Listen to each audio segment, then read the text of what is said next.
마태복음 5장 13절부터 20절 말씀. 너희는 세상의 소금이니 소금이 만일 그 맛을 잃으면 무엇으로 짜게 하리요? 후에는 아무 쓸데 없어 다만 밖에 버려져 사람에게 밟힐 뿐이니라. 너희는 세상의 빛이라 산 위에 있는 동네가 숨겨지지 못할 것이요. 사람이 등불을 켜서 말 아래에 두지 아니하고 등경 위에 두나니 이러므로 집 안 모든 사람에게 비치느니라.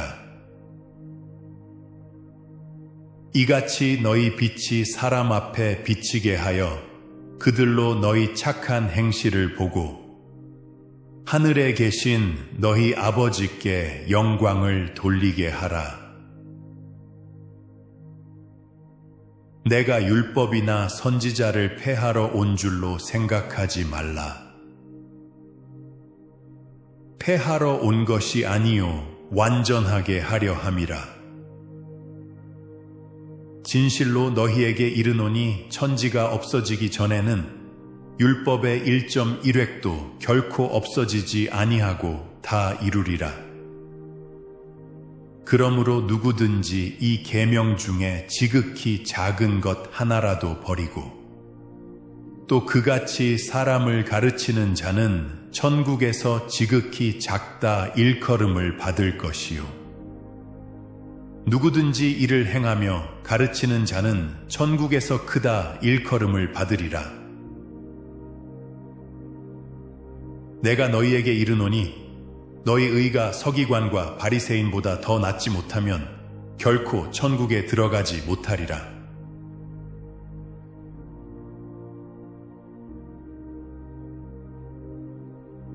오늘은 여러분이 이미 잘 알고 있는 소금과 빛이 되라는 예수님의 말씀입니다. 본문을 살펴보기 전에 여러분에게 질문부터 하나 하겠습니다. 만약에 여러분이 크리스찬이라는 이유로 처벌을 받기 위해 법정에 섰다면 유죄 판결을 내리기에 충분한 증거를 찾을 수 있을까요? 어떤 증거를 찾을 수 있을까요? 여러분의 가방에서 집에서 성경책이나 찬송가를 찾을 수 있을까요? 여러분들의 말이나 행동 가운데서 교회나 예수님을 찾을 수 있을까요? 아니, 그보다는 더 은은한 그리스도의 향기가 난다고 사람들이 여러분을 고발할 수 있을까요?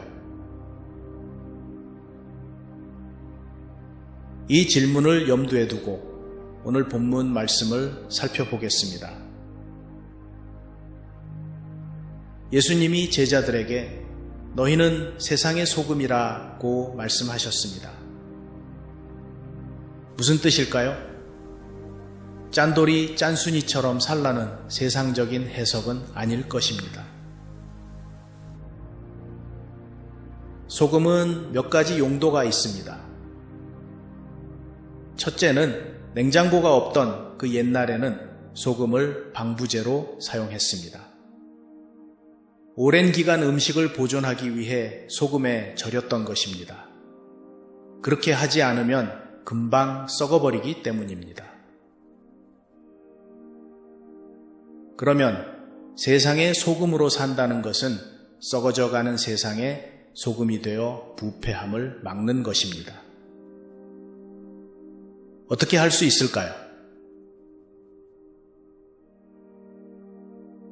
로마 제국에서는 여자들을 극히 차별 대우했습니다. 그래서 오히려 동성연애를 권장했고 여아들을 낳으면 내다 버리기가 일쑤였습니다. 그런 상황에서 크리스찬들은 버려진 여아들을 데려다 자기 딸처럼 키웠고 나중에는 자기 아들과 결혼까지 시켰습니다.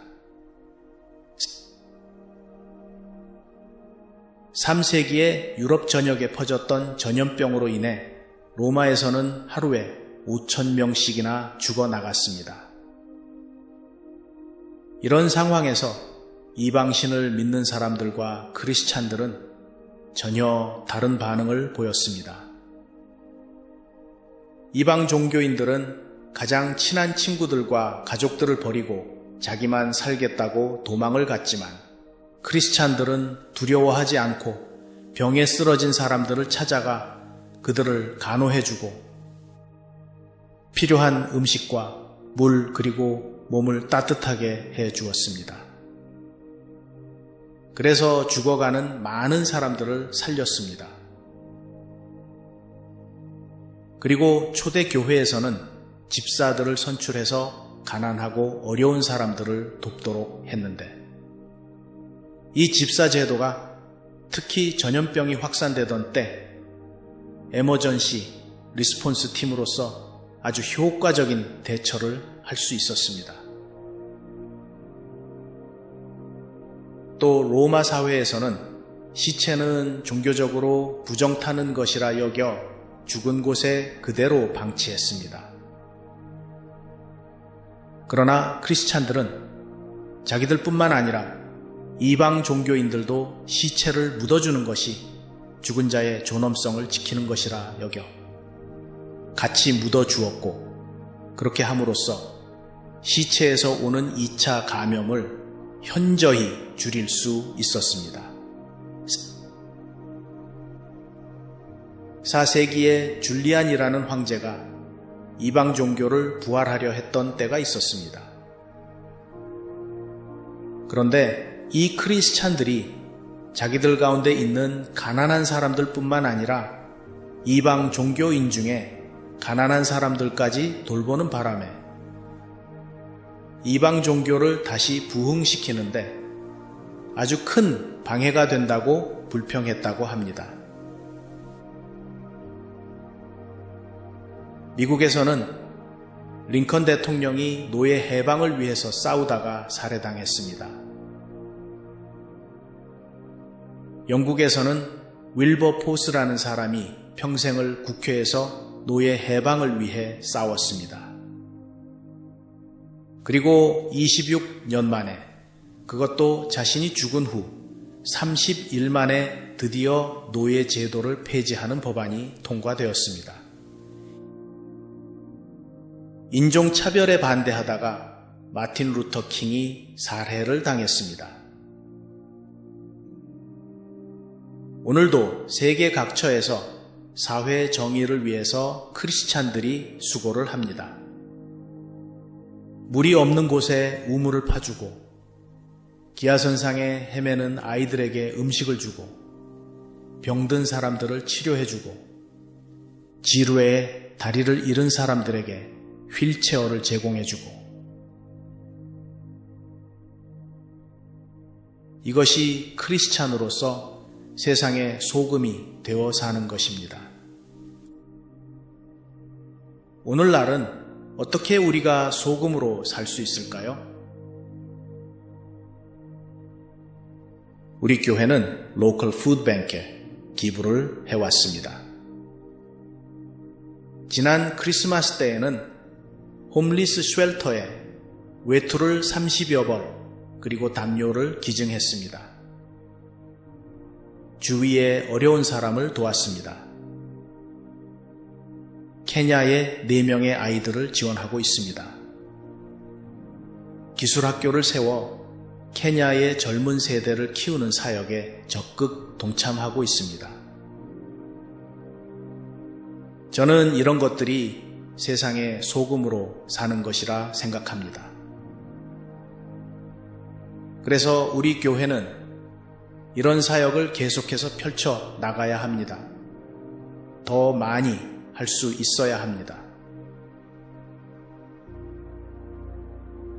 둘째는 음식을 만들 때 적당한 소금이 있어야 맛이 납니다. 저도 여태까지 몰랐는데요. 지난주에 제가 낮에 점심으로 오믈렛을 만들어 봤습니다. 올리브 오일을 프라이팬에 두르고 달걀 3개를 잘 섞어서 붓고 브로콜리와 양파 그리고 모짜렐라 치즈를 넣어서 노릿노릿하게 구웠습니다. 보암직하고 먹음직한 오믈렛을 한 입 먹었는데 아무 맛이 없는 거예요. 그래서 왜 이렇지? 레시피대로 했는데 고민하다가 소금을 살짝 뿌려보았습니다. 그랬더니 모든 재료의 맛이 살아나는 겁니다. 소금이 다른 식재료의 맛을 깨운다더니 이 말이었구나 하는 것을 처음 깨달았습니다. 한국 음식이 양념을 많이 하는 음식이기에 소금이 많이 들어간다고 합니다. 그래서 싱겁게 먹으라는 말을 많이 듣습니다. 그런데 소금을 전혀 먹지 않으면 뇌가 상한다고 합니다. 우리 두뇌는 신경세포에 전기 시그널을 보내기 위해 염분이 필요한데 그 염분이 없으면 뇌에 문제가 생긴다고 합니다. 그래서 소금이 우리 몸에 꼭 필요합니다. 우리는 소금의 역할을 함으로써 이 힘든 세상을 그나마도 조금은 맛있게, 아니 멋있게 살 수 있습니다. 그것은 사람들과의 대화 가운데 불평, 불만만 말하는 것이 아니라 긍정적이고 희망적인 대화를 이끌어가는 것입니다. 지금 처한 상황에 좌절하지 않고 어떻게 이 난관을 극복할 것인가 하고 능동적인 태도를 보이는 것입니다. 서로를 위로하고 감싸주며 그래도 살아볼 만한 세상이라는 긍정적인 영향력을 미치는 것입니다. 복음을 위해서 조금은 양보하고 때로는 조금 손해도 보면서 사는 것입니다. 마음이 어려울 때 찬양하는 것입니다. 어려운 가운데서도 예배하는 것입니다. 그러는 가운데 우리의 죽어가는 마음이 희망으로 다시 소생하고 거기에서 나오는 긍정적인 향기를 주위 사람들에게 끼치는 것입니다. 그런데 소금이 맛을 잃어버리는 경우가 있습니다. 소금 자체는 맛을 잃어버리지 않지만 당시에 사용하던 소금은 산에서 캐오거나 불순물이 많이 포함되었다고 합니다. 그래서 시간이 지나면서 소금기가 다 빠지고 남은 것은 소금의 맛이 전혀 없게 된다고 합니다. 저희 집에도 히말라야 핑크 소금이 있는데 건강에 중요한 광물질이 많이 있어 좋다고는 하지만 때로는 많이 넣어도 짠 맛을 낼 수가 없습니다. 마찬가지로 우리도 때로는 시간이 지나면서 처음에 가졌던 마음을 잃어버리는 경우가 있습니다. 그렇다 하더라도 참으로 다행인 것은 성령님이 우리의 첫 사랑을 다시 회복하게끔 하시기 때문입니다. 그러나 성령님은 절대로 강제로 하지는 않습니다. 그래서 우리는 회개가 필요하고 첫사랑을 다시 회복하고자 하는 노력이 필요합니다. 오늘 본문 말씀에는 또 빛에 대한 이야기가 나옵니다. 빛은 어두운 세상을 밝히고 사람들로 하여금 밤길을 안전하게 인도하는 역할을 합니다. 예수님은 우리가 세상의 빛이라고 하셨습니다. 그런데 그 빛을 바가지 아래 감추지 말라고 하십니다. 크리스찬이라고 하는 단어의 뜻이 그리스도를 닮아가는 사람이라는 뜻입니다. 그런데 자기가 크리스찬이라는 것을 감추고 사는 사람들이 있습니다. 소위 클로젯 크리스찬입니다. 창피해서일까요? 아니면 아직은 예수님의 말씀대로 실천하며 살 준비가 안 되었다고 생각하기 때문일까요? 크리스찬은 세상의 빛으로서 길 잃은 사람들을 올바른 곳으로 인도해야 합니다. 저는 이 점에서 우리 개신교 크리스찬이 정말 많이 반성해야 한다고 생각합니다. 우리와는 교리가 다르지만 안식교나 여호와의 증인 그리고 몰몬교도 이 크리스찬으로서의 삶의 윤리를 많이 강조합니다. 그래서 때로는 마치 행위로 구원받는 것처럼 행위를 너무 강조하는 것이 아니냐라는 비난을 받기도 합니다. 그러나 분명한 것은 개신교 교회를 다니는 사람들보다 그들의 삶은 훨씬 더 노력하고 있다는 것입니다. 오늘 본문 마지막 말씀에도 우리의 의가 서기관과 바리새인보다 더 낫지 못하면 결코 천국에 들어가지 못하리라 라고 경고하고 있습니다. 우리의 의가 안식교, 여호와의 증인, 몰몬교보다 더 낫지 못하면 우리는 전도를 할 수 없습니다. 물론 성경적인 의란 하나님 앞에서 바로 서는 것을 의미한다고 말씀드렸습니다. 그러나 하나님 앞에 바로 서는 것이 행동으로 나타난다면 그것이 바로 세상의 소금으로 사는 것이고 빛으로 사는 것입니다. 그래서 하나님 앞에 바로 서는 것과 거기에서 나오는 행위는 절대로 무관하지 않습니다. 한번 구원받으면 막 살아도 구원을 잃어버릴 수 없다는 주장은 오늘 예수님의 말씀과는 정말 거리가 먼 이상한 논리입니다. 오늘 예수님은 구원을 받았으면 구원을 받은 사람처럼 살라고 말씀하십니다. 그러지 않으면 어떻게 우리가 구원받은 것을 다른 사람들이 알 수 있습니까? 어떻게 다른 사람에게 전도를 할 수 있습니까?